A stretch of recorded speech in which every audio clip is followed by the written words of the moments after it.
Hello everyone, welcome back to my channel. Today in this video I will show you how to fix iPhone background app refresh gray out turn on off after update iOS 16. First of all, subscribe to my YouTube channel and press the bell icon to get new tech videos. Now let's start the video. Solution 1. Open the setting app on your iPhone. On the setting page, scroll down, tap battery. On the battery page, turn off low power mode.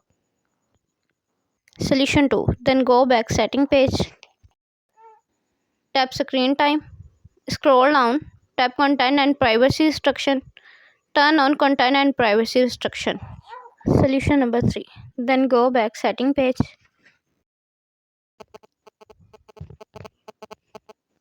Tap journal. On the journal page, tap background app refresh. Again tap. Select Wi-Fi and mobile data.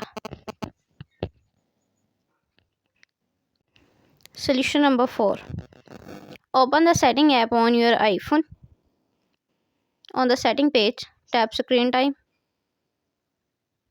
Tap content and privacy restriction.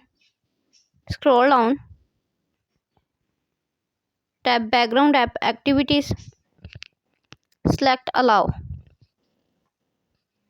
Thanks for watching this video.